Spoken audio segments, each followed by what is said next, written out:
humans can't seem to live without. How much sleep do you get? About 5 or 6 hours a night. Well, you need more than that, don't you? We hear it all the time. In order to function like normal human beings, we need at least 8 hours sleep every night of the week. But what are the consequences if we don't get that much? Will our bodies start falling apart? Well, tonight we're heading to the sleep lab to find out. The advent of electricity brought about a fundamental change in the way we live. Suddenly, we had new reasons to stay awake. It's a reading lamp for your room, Grandpa. Well, isn't that something? Adelaide sleep researcher Nicole Lamond says our reduced reliance on sleep is problematic. We suffer both physically and emotionally if we don't get sleep. Computers in the bedroom. There's several theories about what sleep actually does, and theories including not only does it help with memory consolidation and emotional repair, but also tissue repair and growth. We've convinced 5 uni students to check in to Nicole's sleep lab for a night of fun and frivolity. Lauren will sleep for 8 hours. Phoebe will sleep for 6, Emma for 4, Alexandra for 2, and as for Melissa, well, the poor girl just won't sleep at all. We're going to run them through a few performance tasks, put them on a driving simulator, get them to do a response time task, which is sort of used worldwide to assess fatigue and sleepiness. The driving simulator tests the girl's ability to concentrate.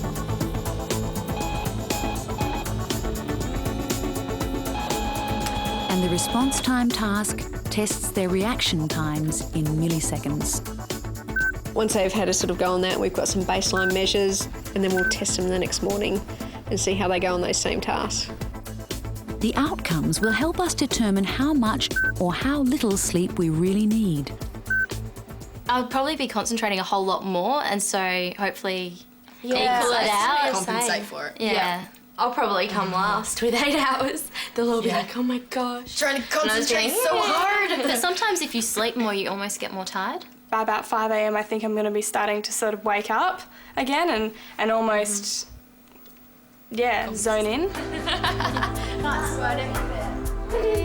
It's now 11 p.m. Time to put Lauren to bed to get her 8-hour beauty sleep.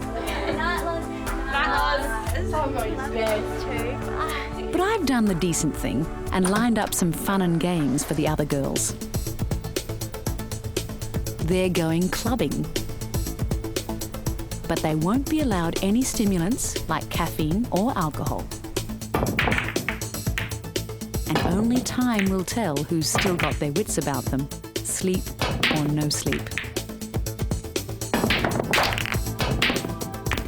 Did your mama tell you what's good for you? The world record for staying awake was set in 1964, when a young American by the name of Randy Gardner managed to go without sleep for 11 days. At one point, Randy deluded himself into thinking he was a famous American footballer.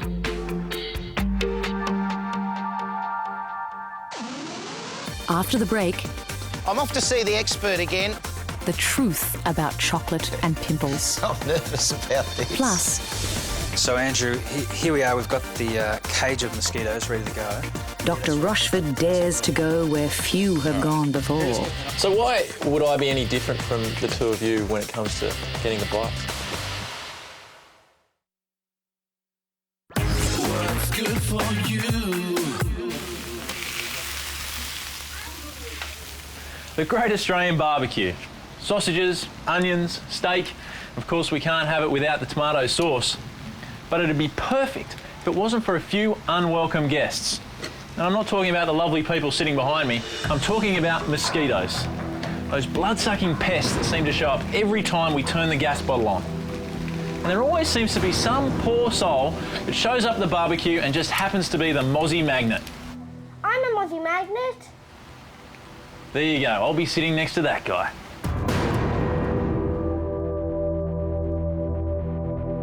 So, why is it that mozzies appear to like biting some people more than others? This bloke might know. Dr. Cameron Webb, Sydney University's resident mosquito expert. I think everybody varies a little bit in their attractiveness to mosquitoes. It's very hard to identify exactly what that is, but certainly some people appear to be more attractive than others, and certainly some people react much worse to the mosquito bites than others as well. But why do they bite us at all? Actually, they don't bite. They suck the blood out of you. And for these vampires, the female of the species really is more deadly than the male. And they require a blood meal because the females require that protein hit to develop their eggs. So it doesn't matter where the mosquitoes breed or what they look like, at some point they're going to need that hit of blood. A mozzie bite can be fatal because of the diseases they carry. Malaria is, of course, the best known killer. More than 1 million die from this parasite every year. Spread by the Anopheles mosquito, it occurs in tropical and subtropical areas of the world. But it's not a danger in Australia. Not yet, anyway. I think it's probably not likely to ever represent a significant threat to Australia, although many experts have predicted that with climate change and global warming, perhaps conditions in the north of the country may be more conducive to it. We may not have malaria, but we do get our fair share of Ross River and dengue fever cases. And sometimes they're fatal. But why do mozzies target some of us more than others? That's the question I want answered. So Andrew, here we are, we've got the cage of mosquitoes ready to go. Dr. Webb's prepared a fistful of mozzies. And something tells me he's looking for some human flesh to put in his little box of horrors. Now what we're going to do is put our hand in the cage for a minute or so, maybe count how many mosquitoes are landing on our arms biting them, and we'll compare the results in for a minute or so. Stop you there? Sure. We're going to stick our arm in there? Yeah, that's right in there. We're going to get them to bite us. Is he serious? But I suppose the good news is I'm not on my own. Cameron and his mate Peter are also stepping up for the challenge. I'll keep an eye on the clock. All right. So you got 1, 2, 3, 4, 5 at the moment. You've been going for just over 45 seconds. Yeah, and there's a couple more down the bottom there.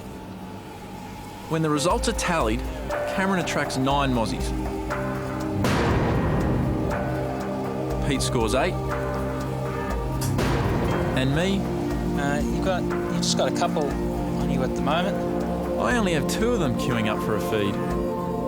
So why would I be any different from the two of you when it comes to getting the bites? It's probably maybe just a different mix of sort of odours coming off your skin. There's a whole lot of reasons, but it certainly looks like you're not quite as attractive as Pete and I. Right. So the mozzie magnet theory is true after all. But before we have time to explore it, there's another development. So it looks like Pete's had quite a reaction to the mosquito bites there. Pete's forearm is coming up in a lovely red welt. But why him? How come Cameron and I didn't react the same way? Yeah, Pete's had quite a significant reaction already, and it's only been about a minute or so since he's been bitten.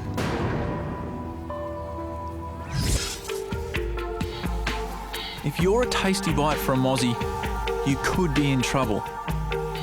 There are 400 species of mosquito in Australia, 40 in each state's capital city, and at least 5 in the typical suburban backyard. Did your mama tell you what's good for you? It's now day 7 of my chocolate diet, and I'm dying to find out if eating chocolate causes pimples. I'm off to see the expert again. He's going to perform the same test on my skin as he did last week, and we're going to see whether the sebum level has increased. If it has, I might be more likely to get pimples, and that means it's been caused by the huge amount of chocolate I've been eating this week. OK, Michael, we're going to test your skin, see the effect of this chocolate consumption. I'm nervous about this.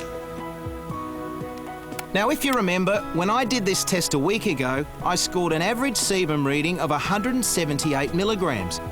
Pretty normal for good skin. But I'll have to score an average of at least 300 milligrams today to really prove that chocolate causes pimples. Well, the first reading, Michael, is 112, and that's quite normal. Whoa, that's lower than last week. In yet another position. What's going on here? Is there a fault with the machine? Let's do the second reading. And that reading is 131, so that's normal too. Maybe I didn't eat enough chocolate. Perhaps you didn't. No way! Surely the third reading's got to be higher. OK, 152. I've just scored an average sebum reading of 131 milligrams. Way lower than last week, and proof positive that eating chocolate won't give me zits. If you like chocolate, you can eat tons of it, and it will do no harm to your skin sebum. Good news for Thanks, you. Gavin. This is awesome news. Oh, well, that's a good result. But just to make sure I'm not the oddball out, I'm giving my chocoholic mates in Melbourne a call to check in on their condition. Lucy, Michael Slater here. Hi, Jason. Hi, Maureen. Listen, how's the skin going after all the chocolate that you've eaten? So, perfectly clear skin. Everyone's in the clear. See you later. Well, there you go. Eating chocolate does not cause pimples.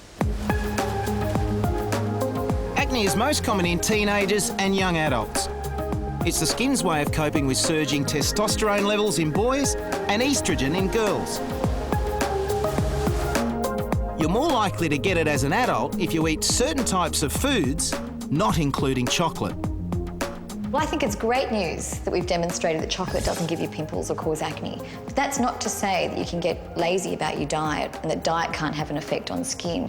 And in particular, you need to avoid high-processed, high GI foods like fizzy drinks, sugary foods, and cakes.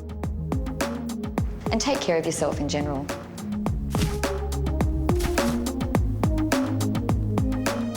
So listen to what the doc prescribed. If you've got a problem with spots, it's not the chocolate you need to worry about. Just avoid processed, high GI, high sugar foods, and you'll give yourself every chance to keep that skin baby smooth and pimple free. Ahead on What's Good For You. I'm so tired. The 0 Hour girl finds herself isolated in the sleep lab. It'll be harder now that there's just me. Can she last a whole night without sleep? Plus, You sure you want to stick your arm back in there? why some people are destined to be mozzie magnets. Pete's whole arm is nearly red. Hey, what's good for you? Do we damage our bodies if we get less than 8 hours sleep a night? We're testing that out in Adelaide. Lauren is enjoying an 8-hour dream time in the sleep lab, while her 4 friends shoot pool in an Adelaide club. But even there on borrowed time, at 1 a.m, Phoebe quietly hangs up her cue to take her place back at the lab. Bye. Mwah. See you tomorrow morning. She's got 6 hours sleep ahead of her.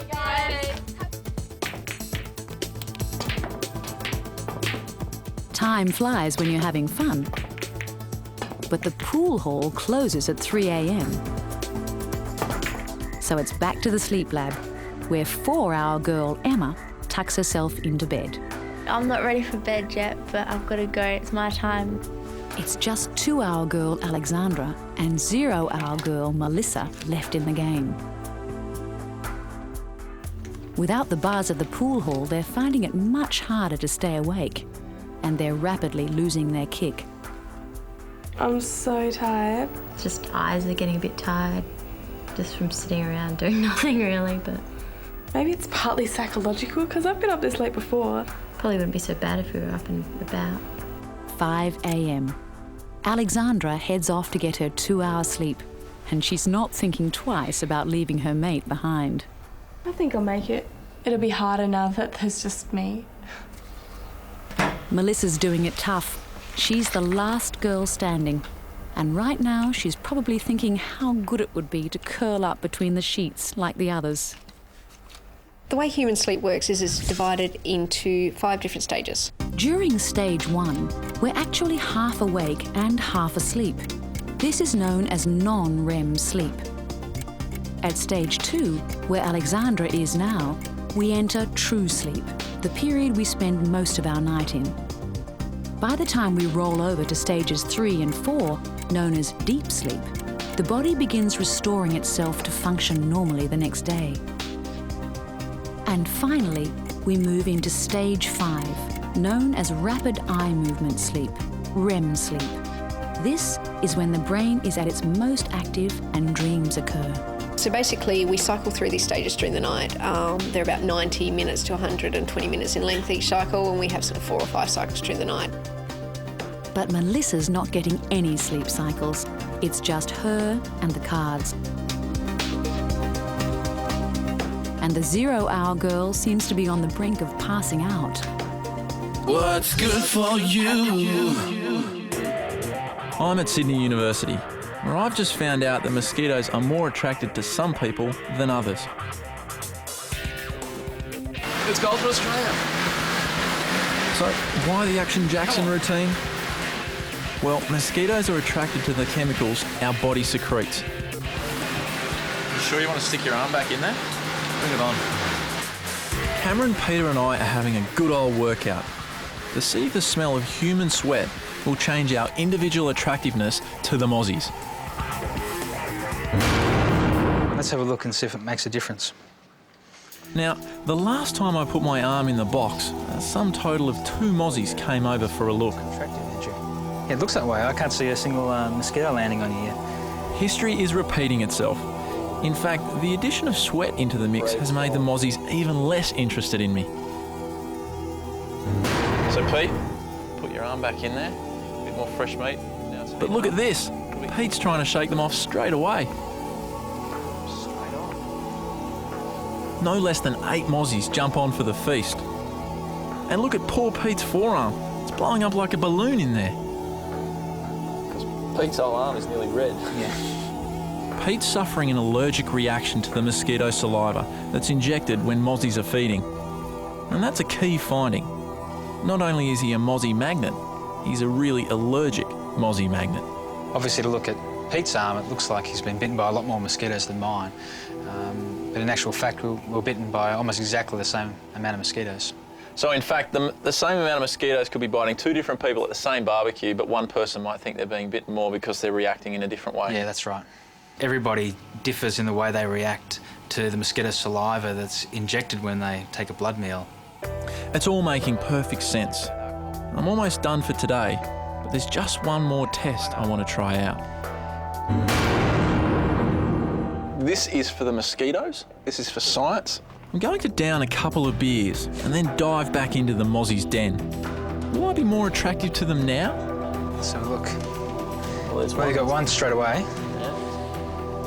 Some experts believe that drinking alcohol makes your skin give off a chemical that attracts mosquitoes.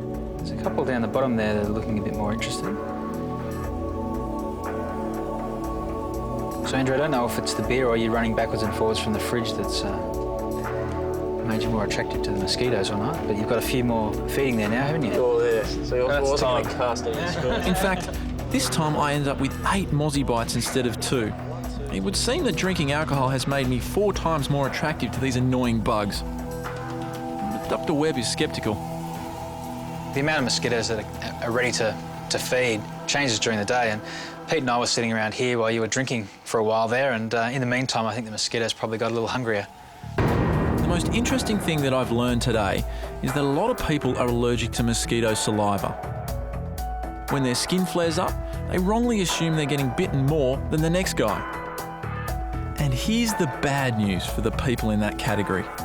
There's no effective alternative to mosquito repellent. So, all you really can do is wear long sleeves, throw on a bit of mozzie repellent, and try to have a good weekend. Now here's something. Mozzies can transmit Ross River and dengue fever, but they can't transmit HIV. The reason? The virus that causes AIDS can't survive in a mosquito. Still to come. What's the time? 7. You serious? Crunch time for the Sleep Lab bunnies. We're going to see how you go again on the driving simulator and the reaction time task. Who will pass go and who will fail miserably? Get back over here. Hey, what's good? What's good for you? What are the consequences of getting less than 8 hours sleep? We're testing it out in Adelaide.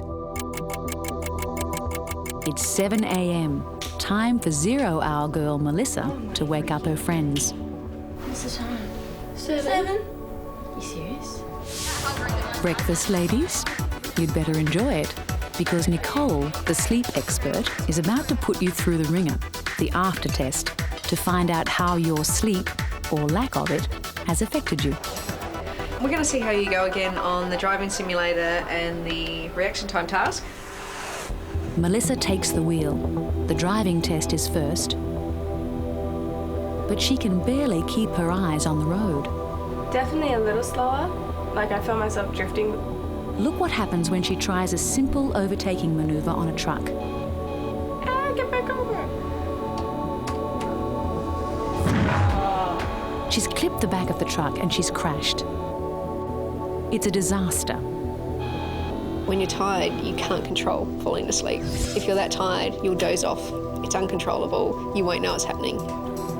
Next, Melissa's reaction time test. Yesterday, she averaged